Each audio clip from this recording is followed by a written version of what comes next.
Recording in progress.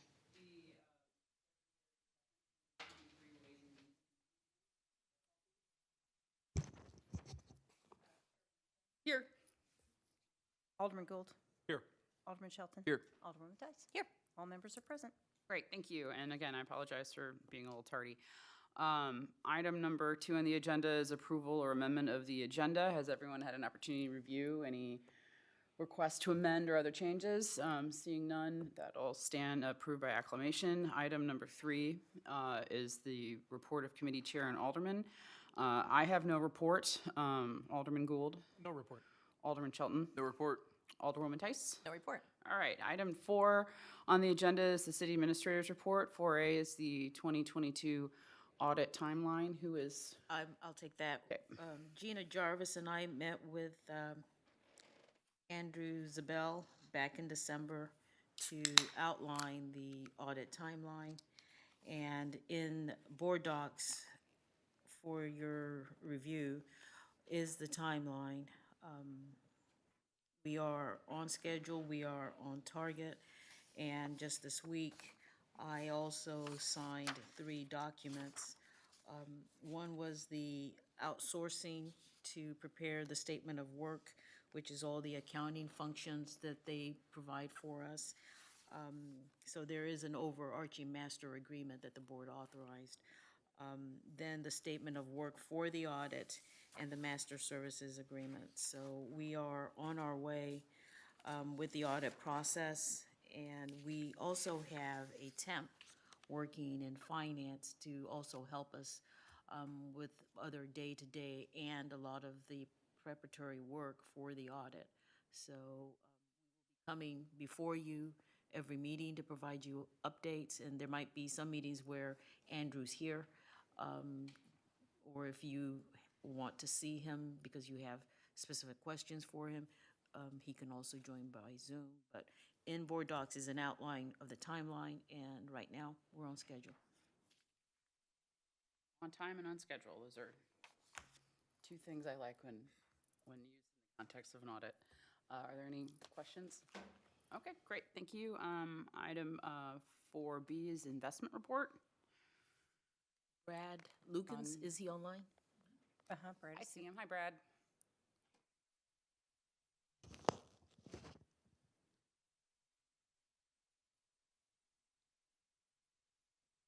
There you go. I'm sorry, my audio, are you asking for me now? Yes. Yes. Okay, sorry. I heard portions of Brad and I thought that might be me. Good evening. Thank you guys for having me. Brad Lukens here.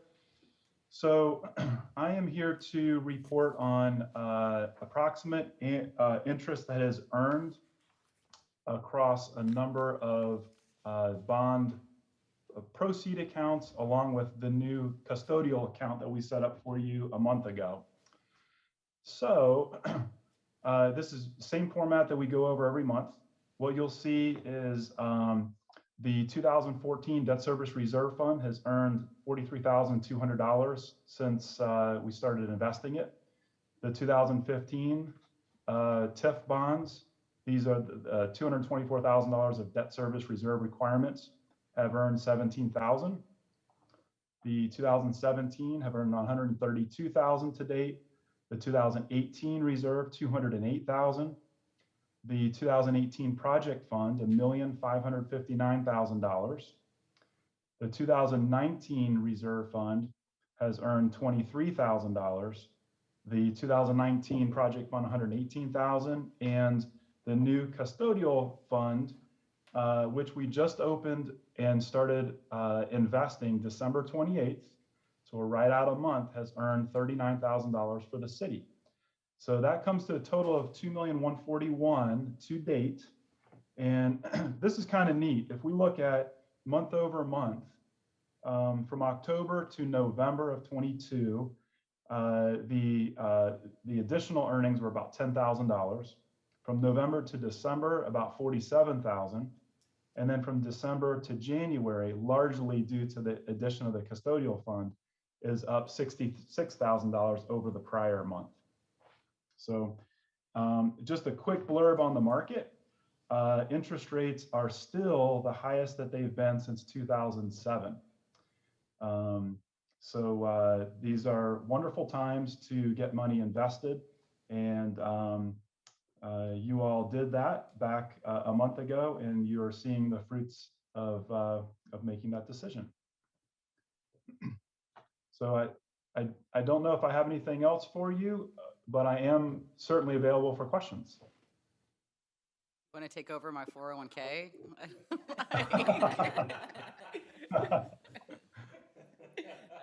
That's all great. I mean, that's great news. Do you have any questions? I'm not seeing any other than, yeah, keep it going. Well done. Will do.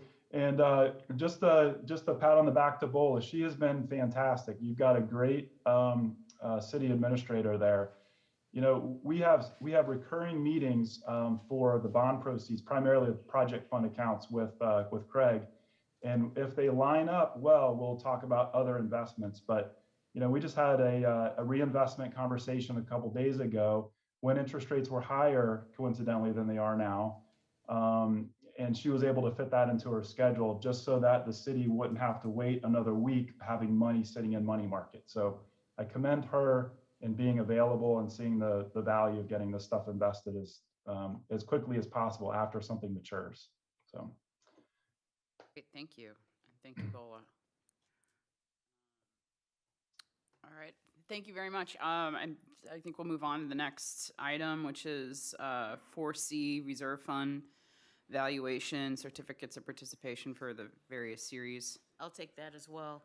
We heard from UMB, per the trust indentures, they are required to do a calculation periodically throughout the year of the valuation of the reserve funds, and determined that there's a list of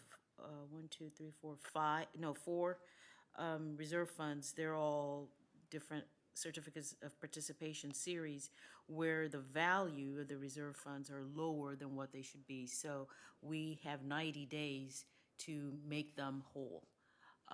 And the only real way to make them whole is to allocate from the fund balance, the general fund balance. I communicated with Mark Grimm, the city's bond counsel, and asked him, well, you know, what does this mean? He says, you must make them whole. So I'm bringing a request from you to authorize staff to allocate, and it would be through a budget amendment that we will ultimately do later on in the year to clean it all up. But I'm asking for authorization to transfer $237,749 from the general fund balance. I would entertain that motion. I'll make, so moved. Second. Okay, there's been a motion and a second to allocate funds as Bola described, and I think to comply with what we have to do for these certificates of participation. Are there any questions on that? Any debate? Not seeing any, so we'll take a roll call. Chairwoman Sims? Yes. Alderman Gould? Yes. Alderman Shelton? Yes. Alderwoman Tice? Yes. Motion carries by a vote of 4-0. Great, thank you. Item 4D is the electronic service for case number GR-20220179 in order to provide notice to cities and counties of gas rate increases as required by statute. Late last year, the Public Service Commission approved a rate increase for Spire. And when that happens, cities have, I believe it's 60 days from the date that the information is sent to the different taxing entities for their governing bodies to make a decision. And the decision is outlined in state statute that you either, especially if the increase makes your tax rate higher than what it currently is, and the city of Brentwood's tax rate, utility tax rate, is 7.5%. So the last time this happened for Ameren Electric was in 2012. So two options: to either affirm the city's tax rate, utility tax rate at 7.5%, or adopt this increase, and so that becomes your new tax rate. So currently in the city, we do not assess tax rate for domestics, which would be residential. but we do for commercial. So the recommendation is to affirm the 7.5, but then that decision is up to you whether you want to do that or just affirm the new total tax rate. What is the new total tax rate? So in the document that was sent to us, they don't say what it is. They just say it's higher. Higher. And so I first asked Pat Kelly what it would be, and then I asked the Public Service Commission, and they sent back the document that was mailed to us. So Pat was able to find out that it's 3.4% increase, but then Gina did a calculation based on what they're saying our incremental increase would be, and she says it's 8%, an increase of 8% over the 7.5%. So that would be like 15%. So not certain exactly what that increase, the percentage increase will be, but it's going to be higher than the 7.5 that we currently have. And almost as much as 15. I mean, I'm kind of out of It could be, fingers it could and be toes, so anywhere 15 and a half. from 10.5 to 15.5.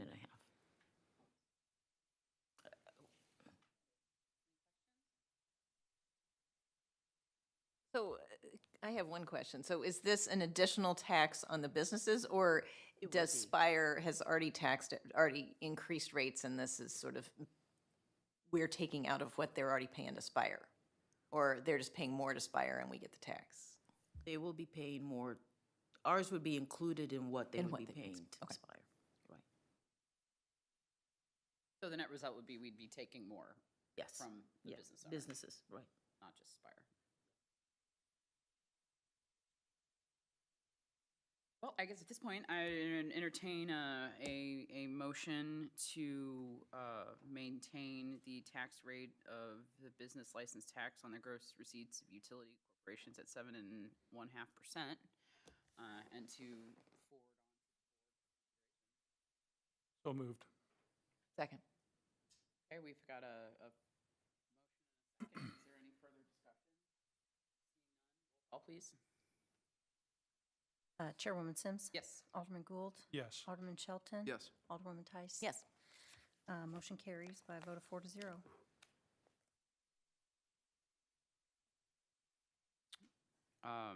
Item 4E on the agenda is financial statements for November 2022.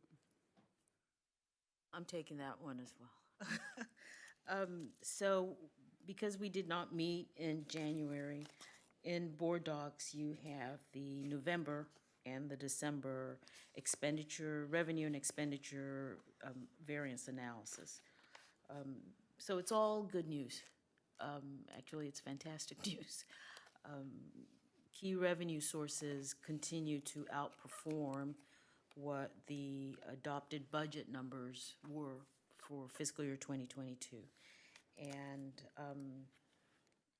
you know, in general fund, actually in general fund capital, storm, economic development funds, sales tax, we're seeing generally 6.6, 6.8% increase in sales tax.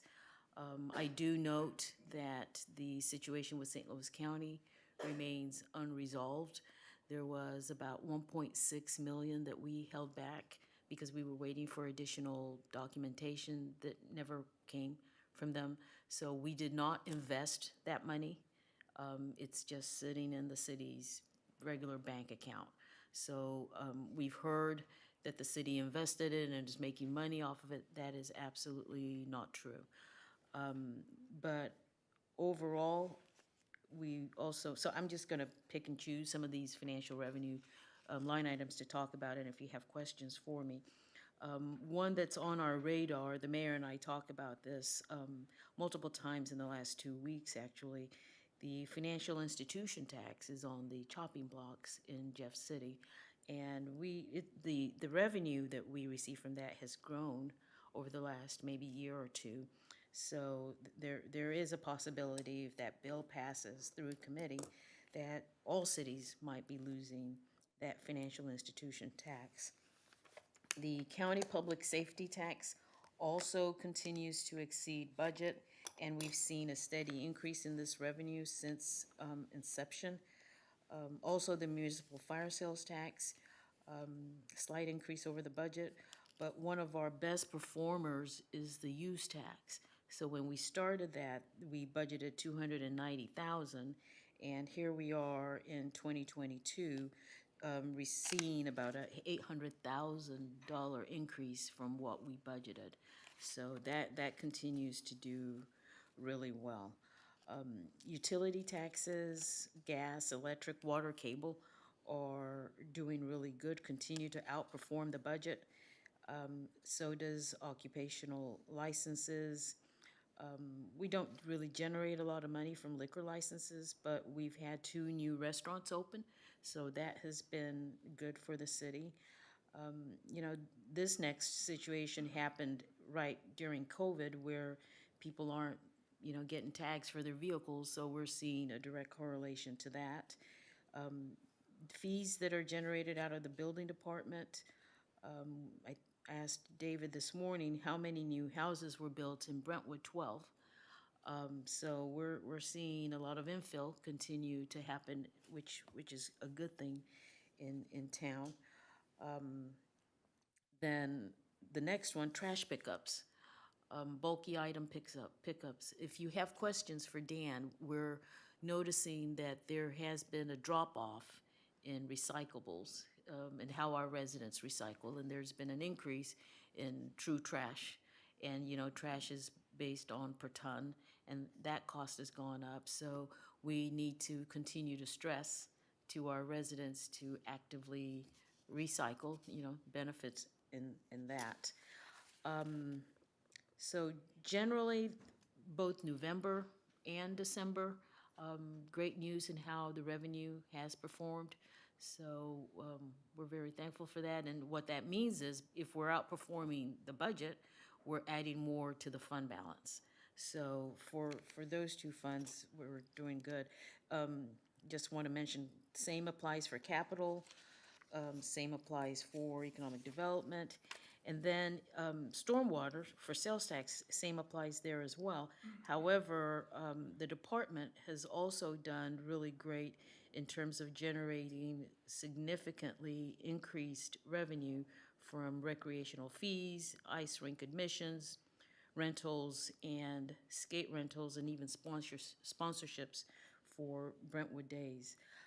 As a reminder, we came to the Ways and Means Committee, I believe, in December, and said that we recommend that we pay off more the loan to the general fund before the sewer lateral program was kind of changed. So the initial $18,300 that was budgeted has been transferred, but there's a total of $96,300 that you and the board authorized us to transfer. So when we do the budget amendment, we will do that. Then, unless you have questions for me regarding revenue, I'll go to expenditure next. Okay. Alderwoman Tice? I have one revenue question, and it's just a question what a line is. I can't believe all these years I haven't paid attention to line 4430, intercity joint services. So what is that? And it was up 24,000. And what are intercity? I asked Gina the question for that. I don't have the answer for you tonight. Okay, so I'll you send don't know it out. either. That Yeah. makes me feel better. I should know it, but I don't, so I asked her this morning. Okay, thank you. Very good. So expenditure, do you have a question? Sorry, can you, the financial institution tax, I understood what you were saying about potentially it's being debated about being removed, but it was only $42 in 2021, and then 34,000 in 2022? Just curious. Right. Yeah. So what is your question? I'm just Why curious. is it that low? Yeah, what? You know, that number does not look right to me for 2021. Yeah, that number does not look right. Okay, But I will flag that as well. Okay. And ask Gina about that. thank you. Okay, please continue. Yep. Expenditures. So I asked the department directors to be present in case you have questions on the expenditures. I apologize for how small the font is.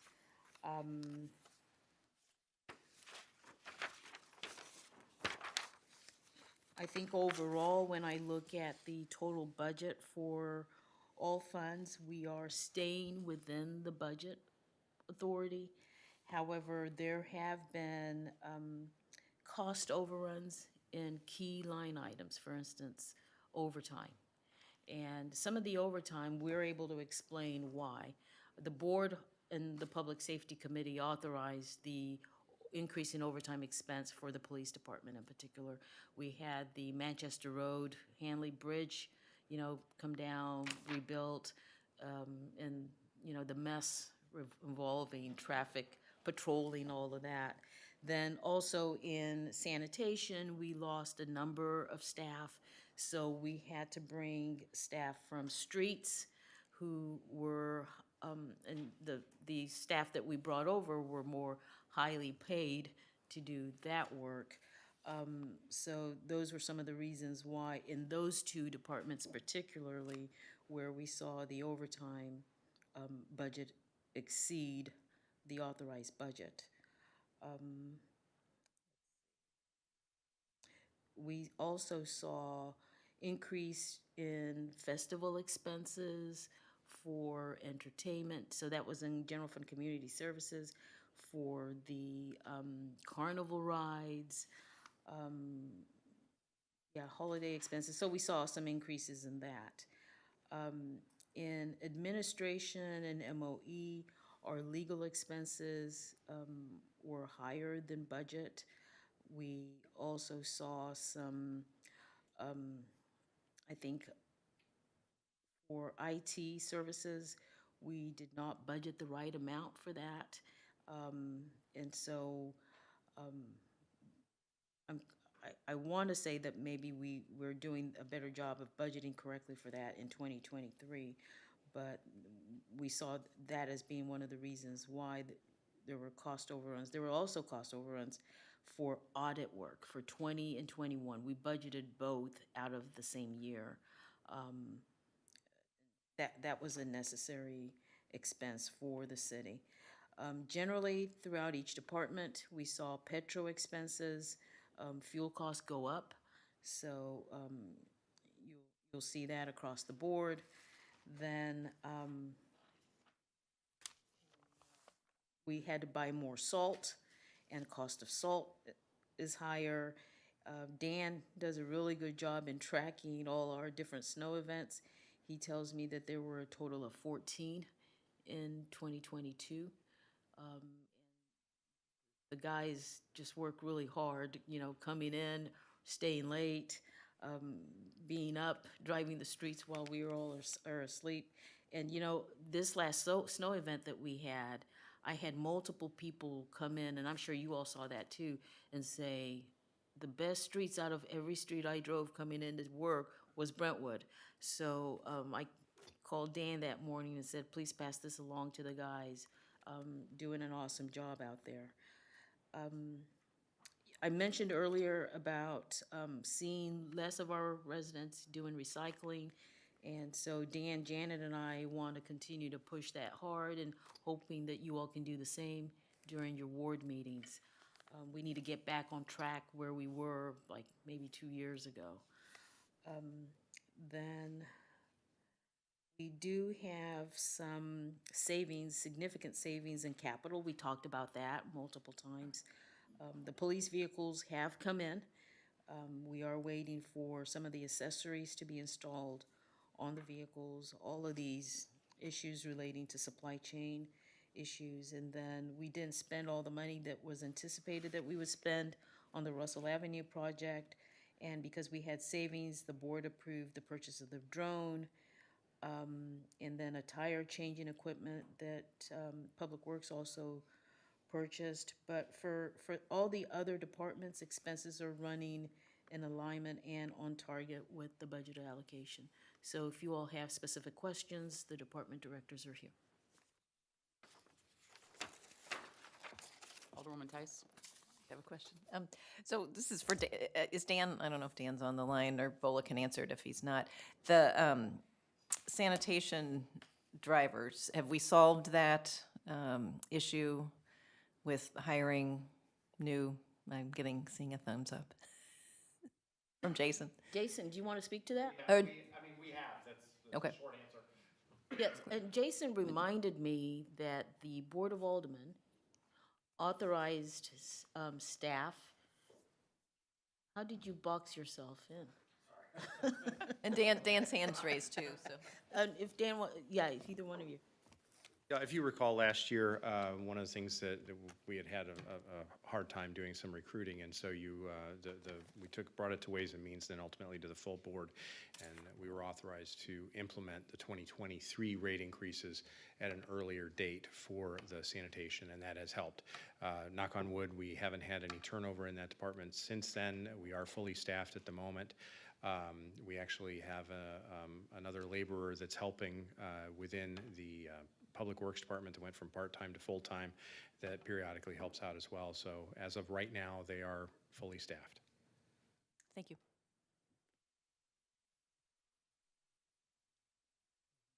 And have further comment? Dan, do you want to add anything to that? Yeah, I was just looking at the list of stuff that I have here, and I know that, as you already mentioned, the fuel prices have shot up. You know, we were paying as much as over $5 a gallon for diesel fuel, and that's what all the sanitation trucks run, and they get probably a whopping 3 miles to the gallon. So anytime it increases, it kind of cripples that line item. And then as far as the recycling, we have seen tonnages drop, and I don't know why. I know I attended the meeting on the 31st of January. That was the Republic and the county and several others. I know Alderman Weggie was there, and they said we did a really good job of policing our recycling goods, that, you know, they do an audit and we hardly have anything that gets rejected. You know, overall, they said like 80% of what arrives there gets recycled. The other 20% gets landfilled, but typically Brentwood never has any issues. And if they do, they would notify us, and we haven't been notified. So that's a good thing too.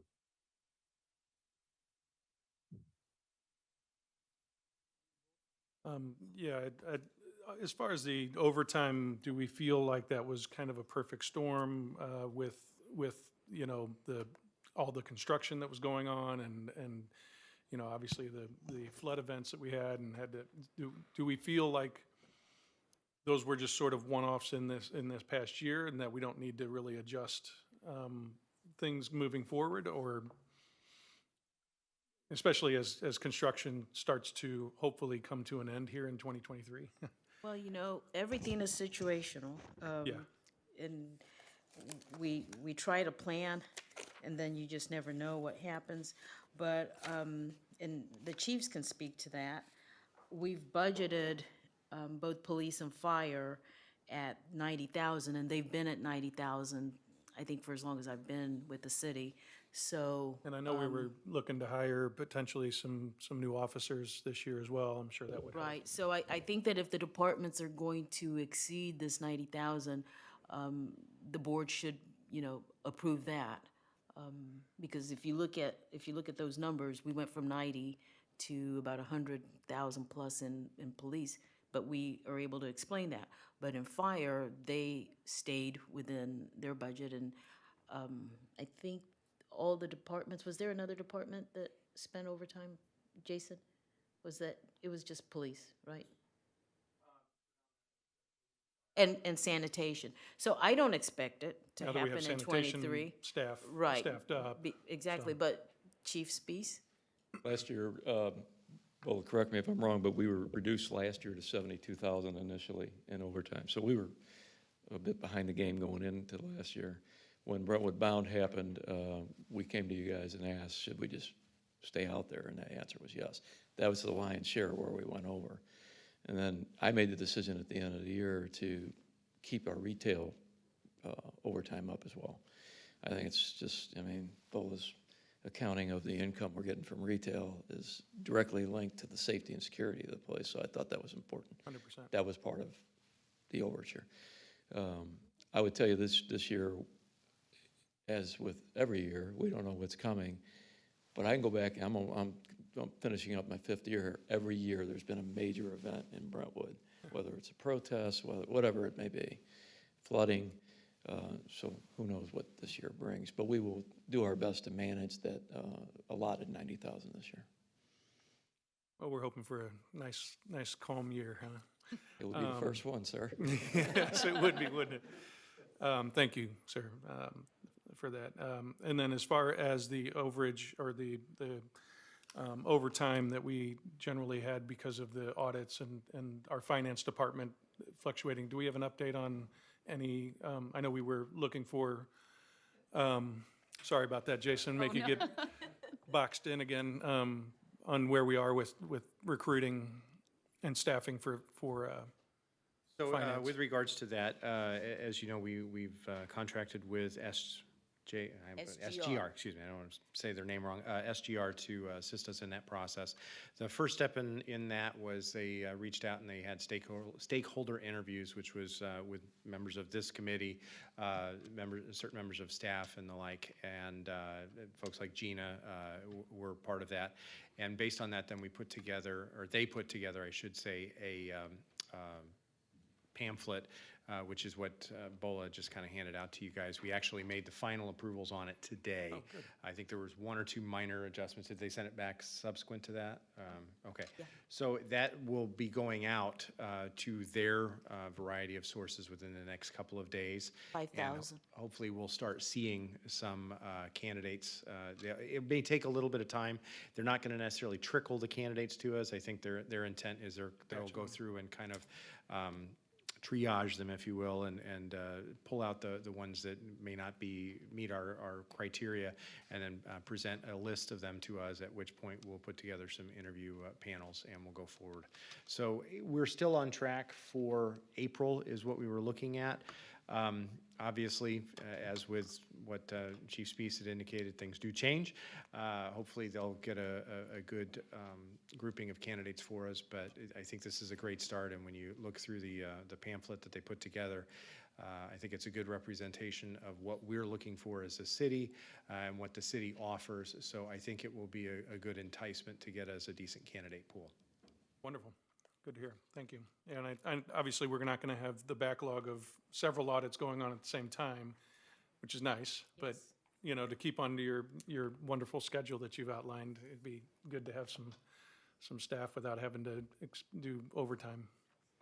And having the temp is helping with that. She helped with like the 1099s at the, that project, and she's working with our existing staff to make sure that we're staying current and prepping for the audit. Great. Thank you.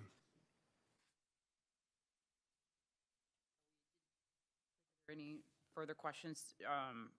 The next item is would be the financial statements for December 2022. But did you take all of that together? So that's you read my mind where I was going with that.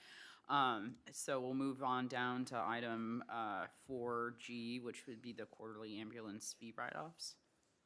Good evening.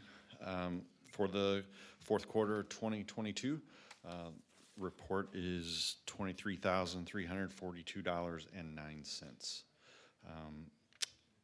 Nothing of significance stood out to me in this report. It is consistent with other quarters in 2022, but we do need authorization to move that to the board for approval. Make a motion that we move we forward the quarterly ambulance fee write-offs to the Board of Aldermen. Second. Okay, we've got a motion and a second. Is there any further discussion? Great, seeing none, I'll take roll call. Chairwoman Sims. Yes. Alderman Gould. Yes. Alderman Shelton. Yes. Alderwoman Tice. Yes. Motion carries by a vote of 4-0.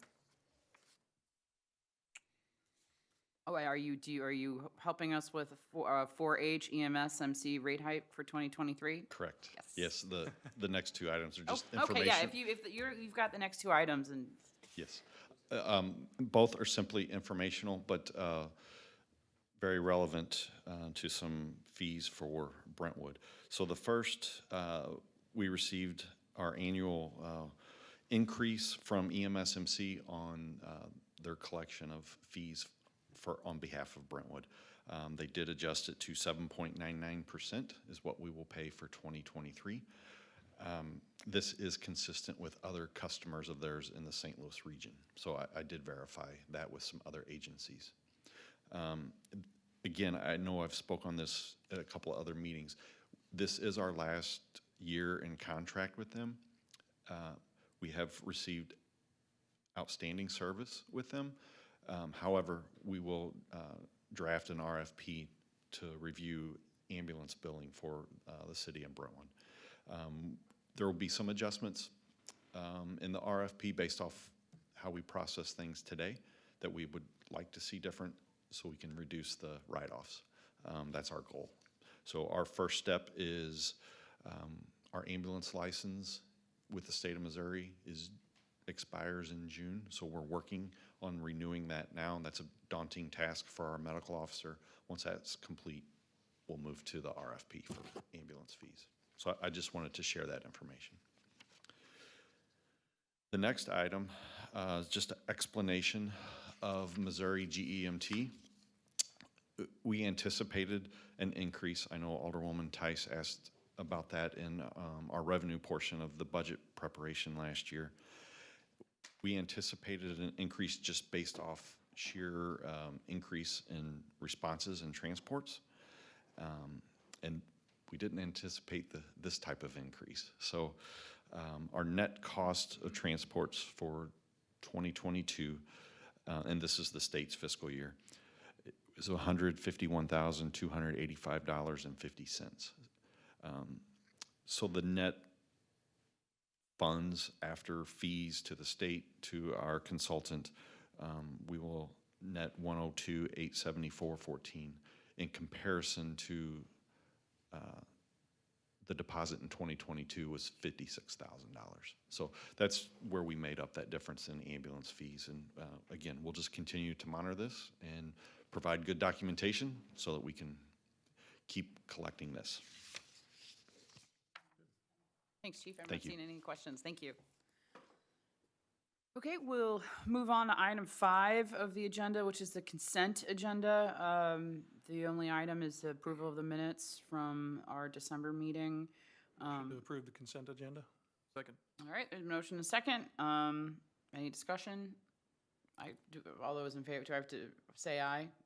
Aye. Aye. Okay, great, it's approved. Thank you. Item 6 is old business. 6A is the FEMA reimbursement update. Who's helping us with that? Eric?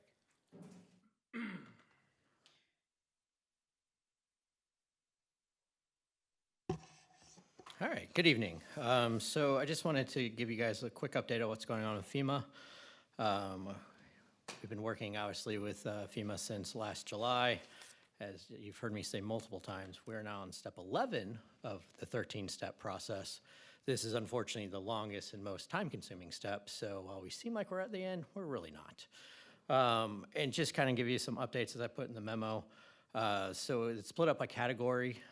Category A, which is the citywide removal, which is what Public Works and Parks did. We have completed that and submitted it to FEMA for their review. They have one question about permits from the dump site, so I'm waiting to get an answer back from Public Works so I can kind of send that forward. And hopefully, once they get that answer, we can get those funds obligated to the city. Category B, which is protective measures. It's the overtime costs of police and fire and the equipment they used as part of the actual flood event. We have submitted that, and that actually was told that that has been obligated to the city.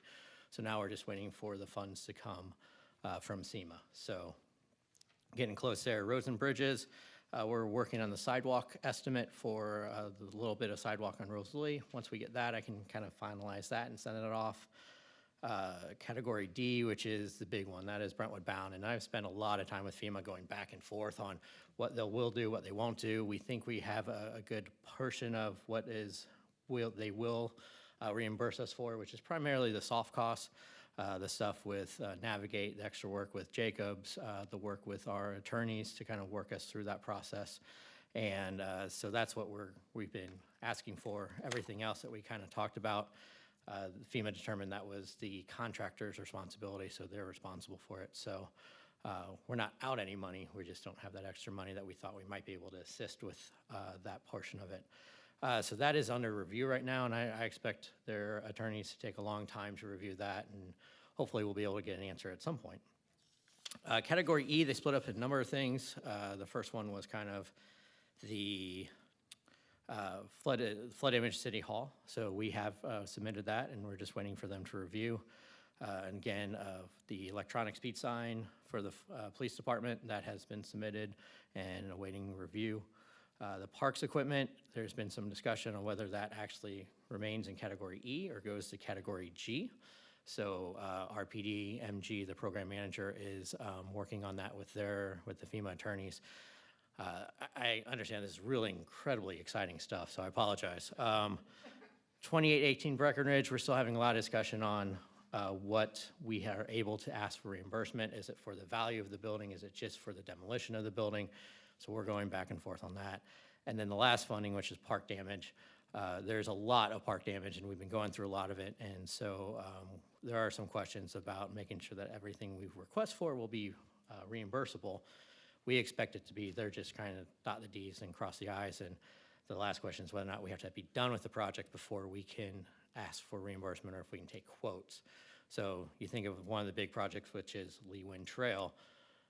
That is a large dollar amount. It's over like almost $250,000. And if we have to wait for that to get done before we can request that, that's kind of what we're waiting on. The good news is it's Category A and B has to be done and finalized by the end of February. We've knocked those two out. Those are at FEMA for review, so that's good. And we have until next February to get everything else done. So again, incredibly slow process, but it is a process. And then just to kind of talk about what we do with the funding, we're trying to track everything as well. So I kind of put that flood tracking sheet in board docs, and ultimately we did get some money from Chubb, from an insurance carrier. A bulk of that was for the park damages, but we did get some for park equipment and for the mobile steed trailer. So you kind of see where we kind of put those in each fund. And then if you look at the FEMA stuff, green is, if you look at my color-coded chart, green is stuff I have submitted. Blue is kind of cool, so I'm still waiting for stuff. And yellow is, I'm close. I feel close. So I'm getting close to getting to green. So that's kind of how I kind of make myself feel happy as I go through all this. And you see that also we've spent some money. So the good news is that while we are spending money, we have more money been brought in through Chubb than we have spent out. The bottom section, which is operational expenditures, there's a lot that we did spend as part of operationally last year, especially the fire department, supplies, city hall, and the parks. So that was maintained, or we did that all within our operational budget. And as Bola mentioned, we did a very nice job with all the other stuff. So we were able to take that in. So when we get reimbursed for that, that'll actually just be money that comes into whether it's fund balance or some other area. So knock on wood, we're in good shape right now, slow but good. And then just one more thing I meant to mention is if you look at that amount requested from FEMA, we'll get 75% from FEMA, 10% from SEMA, and leaves us with the 15%. So while we're hoping, one is I'm hoping that some of it will be the money from Chubb. They do say that they look at the insurance money that is received by each city, and they might reduce what FEMA gives back to us because of that. But that is something they're reviewing as well. But then you think about Category A and Category B, which is money going straight into the general fund for basically staff time. So that is extra money that maybe we can use for that last 15%. And hopefully some of the stuff we've done operationally will help for that last 15%.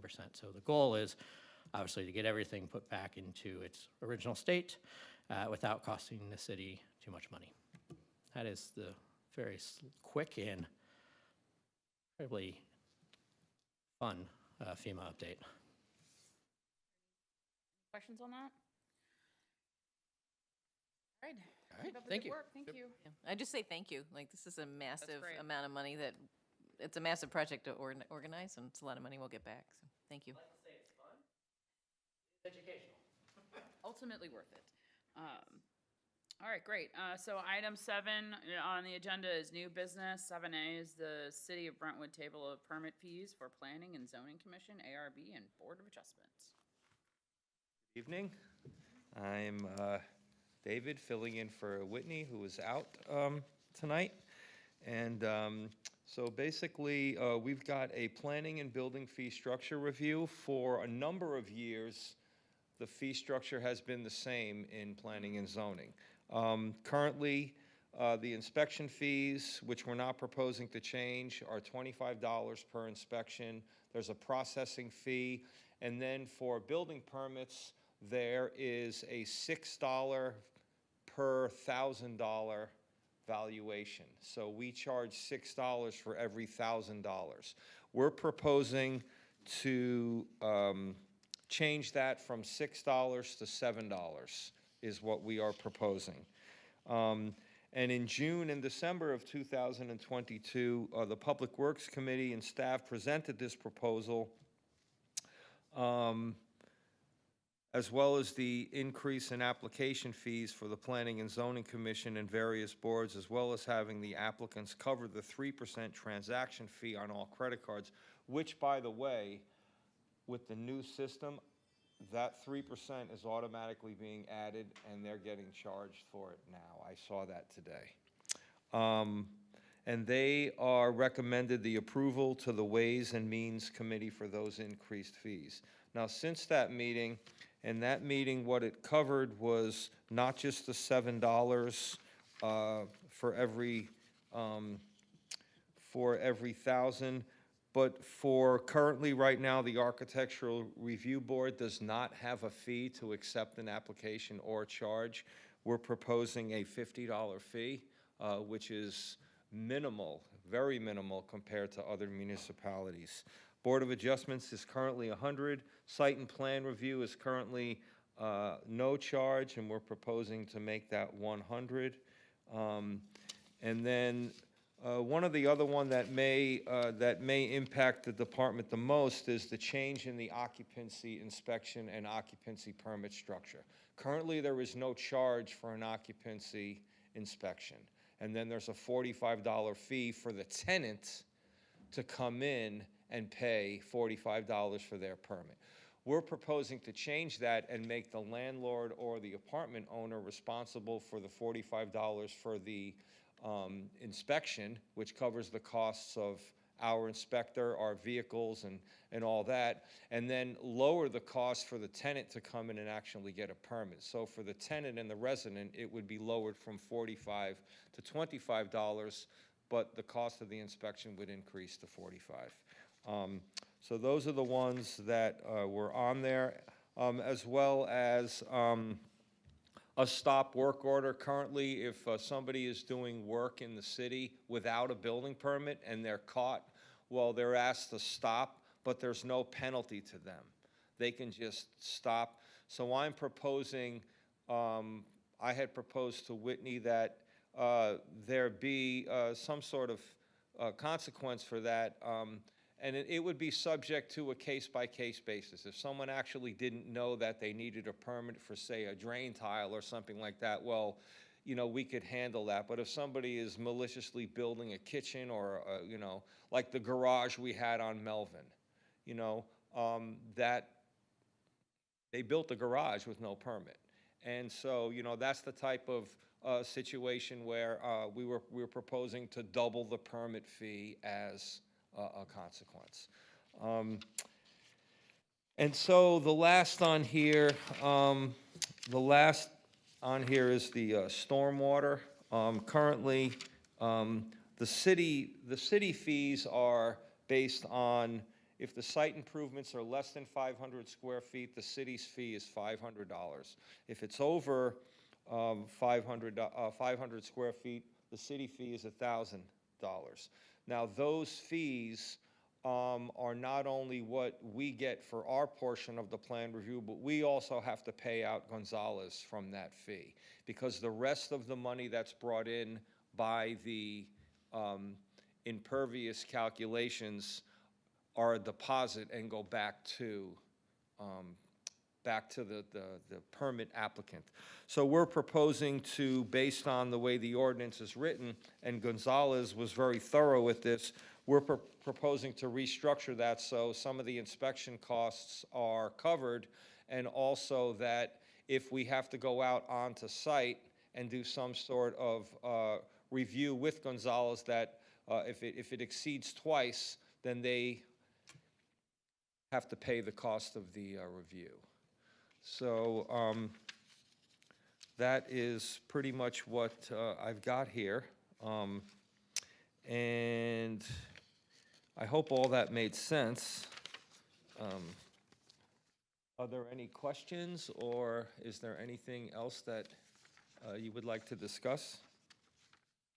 I just wanted to note, it's not really a question, that this did go before Public Works Yes. previously, correct? Yes. That this fee structure was met with a favorable recommendation Yes. to proceed.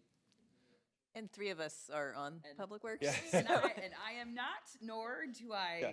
And have I was and- confused why we were designs to- taking this up again. Oh. I'm like, oh, wait, that's right. Different committee, Different different committee. hat. since that approval, the stormwater has been added to it. Public Works. Communications Committee? No, I'm kidding. It can. And Next I don't, week. I honestly don't see the stormwater, I don't see it not being here. I think it's gonna get even greater. I think MSD is going to get even more strict on what they want with their infrastructure. So, I think as time moves forward, I think they may even require more detention. So it's just my recommendation. So I have a question about the stormwater. Okay. And so, say you have to come out 3 or 4 times. So the 3rd and 4th time are then on the homeowner. What kind of cost is it for your time and for Gonzalez? Are we only charging for Gonzalez? Are we also charging for our We- staff? And how much is that? Just so we have an So idea. there is no cost from the staff at this point in time. I can't answer the question as to how much Gonzalez charges us. I don't know. Currently, the way it's done is, so the initial comes in to me. And so I'll do the calculations based on the existing impervious, the proposed impervious, the percentage allowances for each of the yards, and then decide whether or not it has to go. If it's less than 200 square feet, they're not required to even do anything with stormwater. So once it gets to that point, they deal with Gonzalez, and in multiple cases, it has gone back and forth more than once where they haven't gotten him all the information that he needs. So he reviews the information that comes into him, and he fails the permit approval again. And then they have to send even more information. And this is after he sends out a very detailed packet of what is still required. So, I don't know if it's 3 or 4 times. I don't think that may be excessive, but it's, in a lot of cases, it's at least twice. And twice is covered. Twice would be covered, yes. Okay, so I'm in favor of doing this, but I want to have some sort of sense of the burden that we're putting on the taxpayer. And if it is, Before this permit fee schedule is approved, Public Works will have an opportunity to have a discussion about what that stormwater fee will be. Right. So the motion out of here could be contingent upon the approval from Public Works. Sounds great. So it's in a separate document. I know we asked that it be put in here, and I don't see it. So I'd have to go to the Public Works agenda to pull it out. So I'll send you that, but I thought it was in here. I thought I saw. I looked at table of permit fees. Maybe it's in another Revised. It's attachment. the revised amended permit. I saw it there. Or I saw it in something when I looked at it earlier. Section 500-1740? Okay, I didn't see it, but it might be in there. So from here, are we sending it back to Public Works? No, it's going from here to the board. So if Public Works approves the stormwater fee, then it wouldn't need to come back here. It would be in line with the motion out of here to the board. Okay. That part kind of confused me.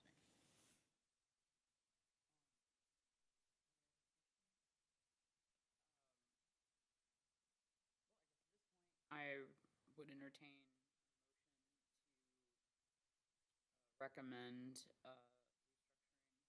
our fees as outlined in the attached to board docs, and help me out with the contingent part.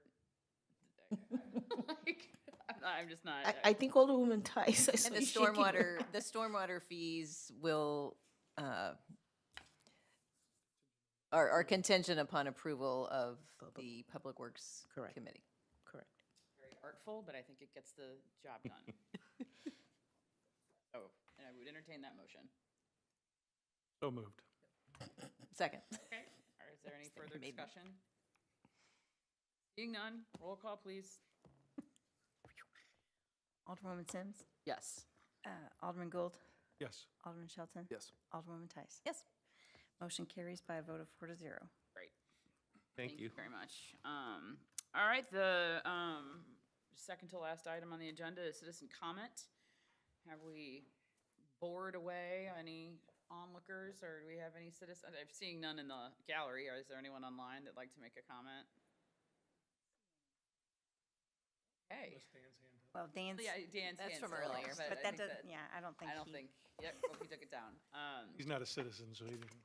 Okay, well, seeing no further business, this meeting is adjourned. Thank you, everybody.